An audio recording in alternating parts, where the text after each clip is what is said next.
Hi, my name is Frederik. I'm a professor in entrepreneurship here at Sten Johnson Center for Entrepreneurship at Lund University. Today we are filming this particular segment on the entrepreneurship process in the botanical garden at the university. And the reason we have chosen the botanical garden is there is a famous quote by Mao Ze Dong that is called "Let 1,000 flowers bloom." And it refers, this particular quote, to the early processes such as startups that alone or with others will generate a lot of different variation that if we let them just grow and develop independently, the most beautiful and strongest flowers will emerge and prosper. This quote is very much akin to an evolutionary perspective on entrepreneurship, where only the most fit firms survive, but where picking the winner early on is very difficult. Here in this particular speech, I will talk about how we can understand the entrepreneurial process. That is, how firms are created and evolve. First, why should we care about startups in general? Well, entrepreneurship is a process. And according to the latest Global Entrepreneurship Monitor, which is a worldwide annual survey of startup activities or entrepreneurial activity, the percentage of the adult population that is between 18 to 64 years old that are in the process of starting or have just started a business ranges from 5% in Malaysia to 34% in Burkina Faso. North America also exhibits robust rates at 15% of the adult population. Europe, where we are now, reports the lowest average regional rates of startups, around 8.5%, which is half what we find in Africa and Latin America. The lowest rates are predominantly in Europe, with 3 of the 4 lowest rates in this particular region where we are now. Italy, Germany, Malaysia, and Bulgaria have very low rates below 5%. So a lot of people are doing this. A lot of people are starting businesses. So that's one reason it's important. Most startups become self-employed. Very few of them will grow, and an extreme limited become high-growth firms. Now, startups are important creators of new jobs. They are important. About half of all the new jobs are created by startups. They're important for competition, and they introduce innovation to society. Hence, there is a strong interest in how new firms are created, especially when societies cannot support all the social and economic activities, and that we are in the middle of a big technological shift of digitalization. So, who create all those firms and how and with what outcomes is the topic that I'm going to talk about. I'm going to talk about entrepreneurship as a process with 5 particular characteristics.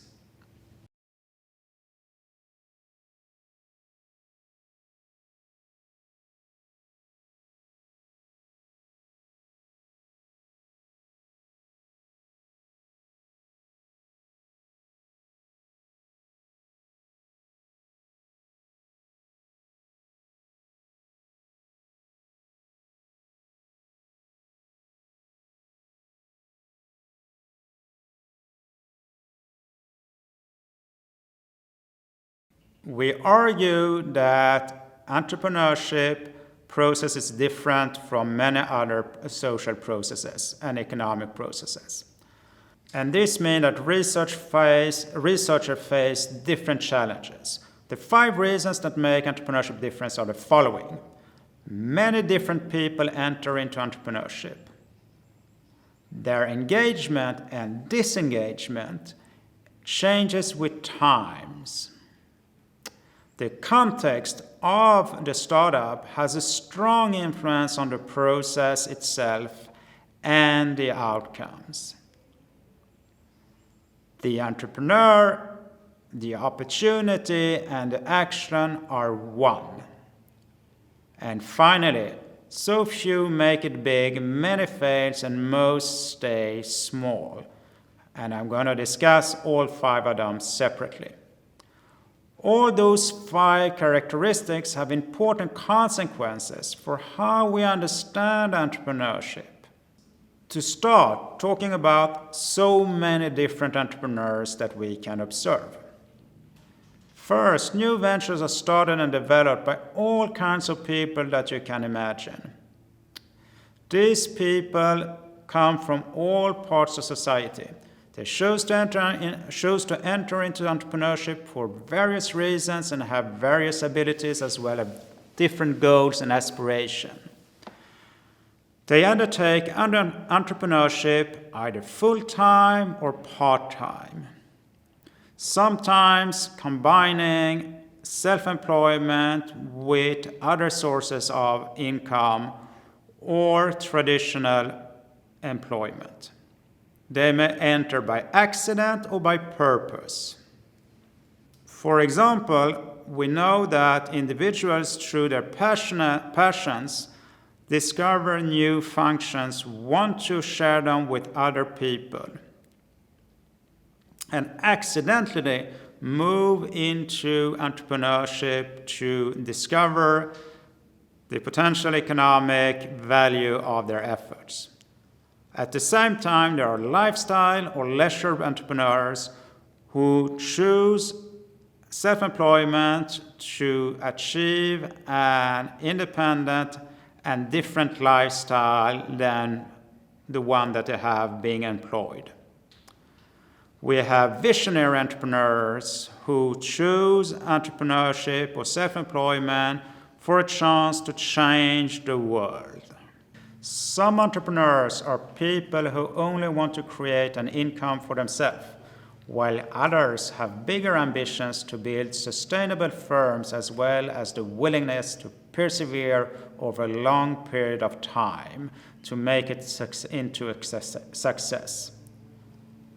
Entrepreneurs' goals and aspirations are also likely to shift as they learn more about the potential value of their commercial opportunity.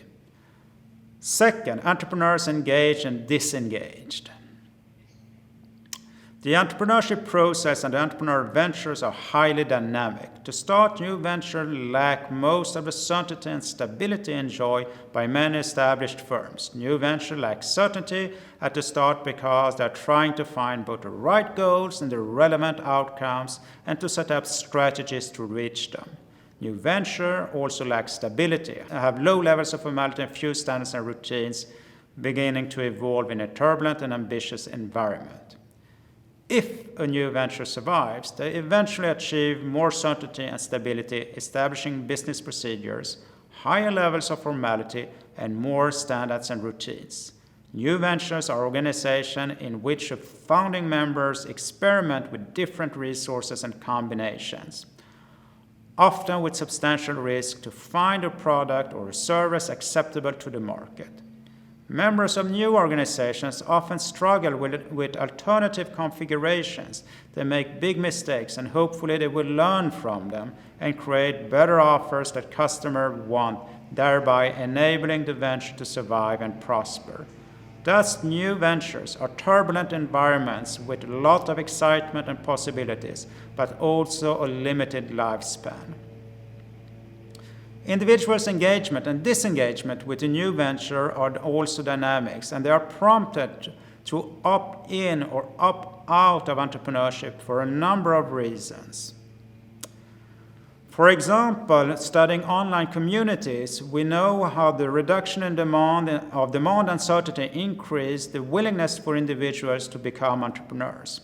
At the same time, the availability of outside options, such as a more stable job, is likely to make the entrepreneur abandon the nascent venture and choose jobs before continuing with his own business. In short, in the first years, people are moving in and out of new ventures, and new ventures have a high likelihood of termination, both of which decrease with the size of the business and the age of the business, while most entrepreneurship models that assumes that these individual dynamics are the consequences of poor venture performance. However, we know that when we focus on the founders, we understand that they have different aspirations, and their actual commitment and outside options influence their decision to exit independent of the new venture's commercial success. For example, a founder being offered an attractive employment opportunity is an important reason for terminating a new venture. Hence, entrepreneurship can rarely be understood only as an economic endeavor, and it is a source of variety and dynamism that are numerous. Third, the entrepreneurial process is embedded in many different contexts with different influences on the processes and its particular outcomes. This makes the process dependent on the context in which it is, and thus it is multi-level. Remember my initial statement about the differences across the globe from 5 to 35% engaged.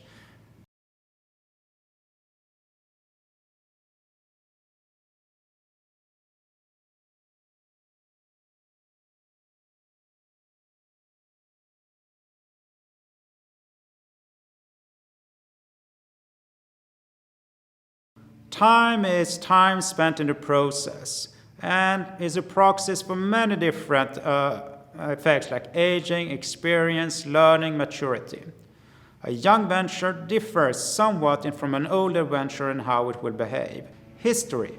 A new venture that was started 20 years ago will face different challenges than a venture started today. We also talk about the effect of recession. So what happened before 2007 and what happened after 2007? What are the legal barriers and legislation that affect different forms of entrepreneurship? Further, the development of internet has dramatically changed the transaction cost facing new ventures. Today, new ventures can reach a larger population of potential clients and test their products and services earlier and more often than ever before. For example, the rise of commercial blogs and crowdfunding have allowed companies to develop and test their products in direct interaction with potential customers and investors while securing earlier revenue streams and funding. Clearly, the internet has changed the game for many categories of entrepreneurial products and services. One consequence of the internet is while high-growth firms are not necessarily more common than before, they seem to grow at an even faster pace than before. Hence, entrepreneurship needs to be understood as a multi-level process, and salient differences need to be modeled into context when it occurs. Space. Context is also industrial and geographical space. The likelihood of a new firm is reaching maturity differs considerably across industries, technology, and geographical areas. Industry and technology differ in the logic of competition and in their capacity to support new ventures. Creating or entering new industry represents some supplemental challenges compared to entering more established industry, not only because of the lack of legitimacy for the new industry, but also because of unknown potentials of the opportunities available to new ventures. New ventures entering new industries faces the challenges of both establishing their own legitimacy as a new population and establishing the legitimacy of a new market for products and services. Many entrepreneurs operate in context with new technologies, new markets, and emerging economic sectors. Such context limits entrepreneurs' access to resources, especially when external stakeholders lack the sophistication and expertise to assess potential profits in those particularly uncertain and emerging environments. If new ventures are brave enough to enter such industries that are still forming, they have a chance to capture value and grow on a grand scale. Geography also plays an important role here. For instance, China, Ghana, Russia, Sweden, and the United States do not represent the same type of context. They differ in institutional stability, property rights, resource munificence, and the access to product and services and technology markets. Similarly, cities like Berlin, Moscow, Paris, and Stockholm differ from less populated, more rural regions. Prominent cities generally attract the best available local talent and resources, and other regions make to do with the talent that is left. Between developing and developed economies, not only do the rates and types of new ventures and the probability of success differ substantially across, but so do the economic and social effects. Hence, entrepreneurship needs to be understood as a multi-level process with important difference in the context that will affect how businesses are started. Fourth, there is an important nexus between the individual and the opportunity.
A founder's perception of an opportunity may change over time and often quite rapidly in the early phases.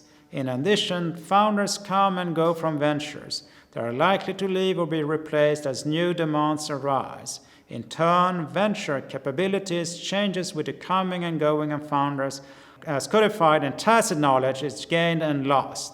Thus, ventures and their legal counterparts, firms, change and adapt to legal and contractual contingencies. Entrepreneurship research have to identify and model changes using appropriate time dimensions in order to accurately represent the developmental change process of interest that is the startup process. Fifth and finally, we're going to talk about new venture outcomes. There are many different ways of thinking about how ventures develops and what is meant by success. One of the first things I'm going to talk about is the extreme outcome distribution. So that's number 5 on my list. Remember what I told you, a lot of entrepreneurs starts, most fails, and very few grow extremely large. And that's really, really important to understand. And that's kind of, while it's part of what we study, it's also a big challenge for how we teach and think about entrepreneurship. High growth firms are extremely rare, and they do have a deep impact on economies and their society in which they are embedded. They're gonna create new products and services. They increase competition, but how rare they are, let's give an example from the US, United States of America.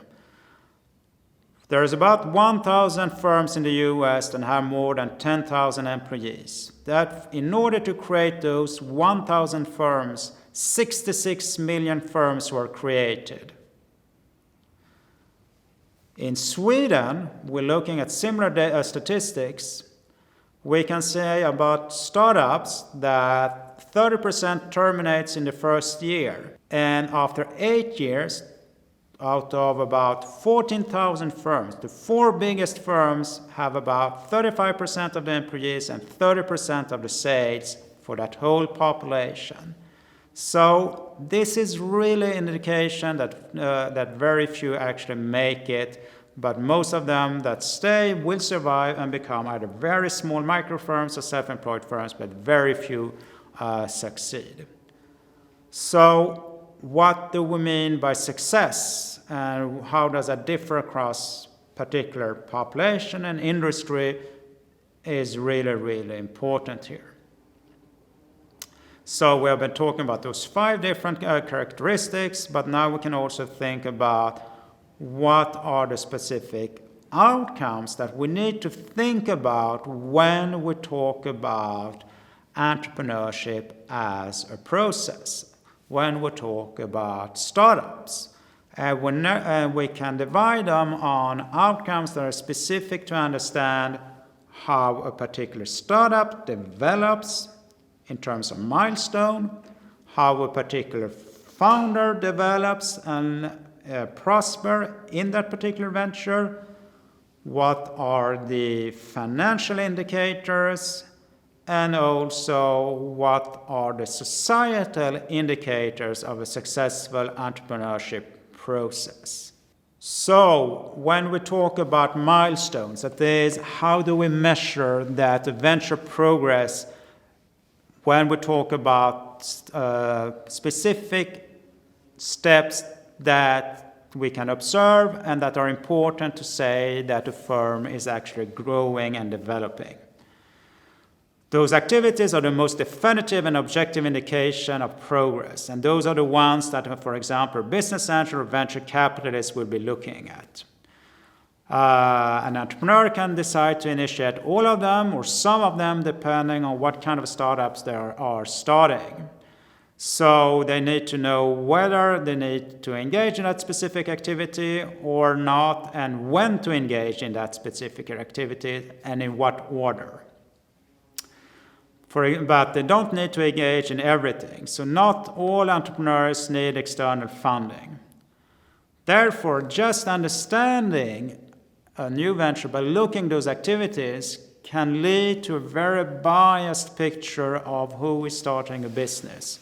We cannot say that everyone needs to do all the same things because they basically are starting very different types of startups. The most common one that most startups need is to seek for new customers. But even that is not necessarily true for some type of startups, where seeking for new customers comes very late in the process, whereas in other startups, this is the first thing you're going to do is to search for new customers. So every startup differs in what kind of activities they need to initiate, and obviously they differ in how successful they are in reaching those activities. We have taken an example of external money and whether or not you need to raise external money, how you're going to raise external money, and how much external money you're going to raise. For example, less than 1% of the startups are actually going for venture capital. The second category of outcomes that we can talk about are categories that are related to the individual entrepreneur, which is really, really important because the entrepreneur is the one that you want to stay in the startup. So you need to keep that person happy, and you need to see whether that person is making progress independent or dependent of what is happening on the venture level. You don't want to have your most critical founder to leave your venture at the stage when things are really going to break through and you hope to make the most important success. So this means that we're here interested in understanding, for example, what's the level of creativity in an entrepreneur? What's the level of satisfaction of an entrepreneur? How are they learning in and incorporating new knowledge and applying new knowledge in order to develop and improve the capacity of that particular venture that they're starting? Are they at risk at leaving the startup, and why are they at risk at leaving the startup, and what are then the consequences for that company? At the venture level, we might be looking at productivity, such as quality, product of services, safety, innovation, and creativity, and how it happens at the venture level, how the strategies are developed, and how new portfolios of products and services are developed. At financial outcomes, which is much later in the process, we're going to look at the most classic indicators of success, like return on assets, return on investment or equity, positive cash flow, and so forth.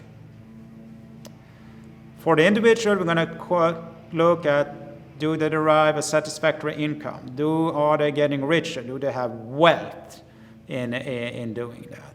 So there are many different ways of thinking about how can we measure what is a positive outcome at the venture or individual level. And finally, we talk about society levels and how entrepreneurship contributes to good societal development. We're talking about inequality, we're talking about growth, innovation, and patenting, and so forth. And what is important to know is, depending on what kind of outcome you're going to focus on, well, saying that you are successful as an entrepreneur is actually a quite complex thing to talk about. It means a lot of different things. So to sum it up, I have been talking about the entrepreneurship process as a startup, as the process of starting up a new firm.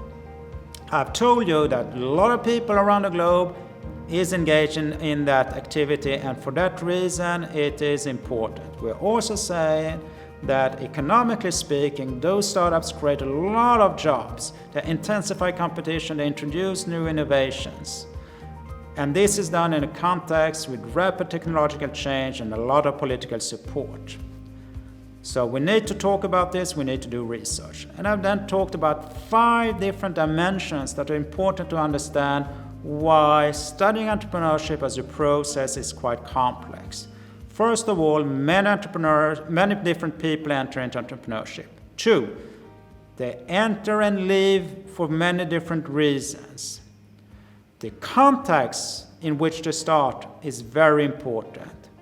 And for the opportunity and the action and the individual make one is going to have a very strong importance on the process itself. And 5, there are many different outcomes that we can measure to understand what is successful in entrepreneurship. And depending on what measures we use, we're going to have a very different story. So what you should have gained from this short talk is to understand that there is no such thing as a silver bullet to understand entrepreneurship as a process, but there are many different ideas and ways to do research about entrepreneurship and understand the complexity, but also why it's such an important part of our society.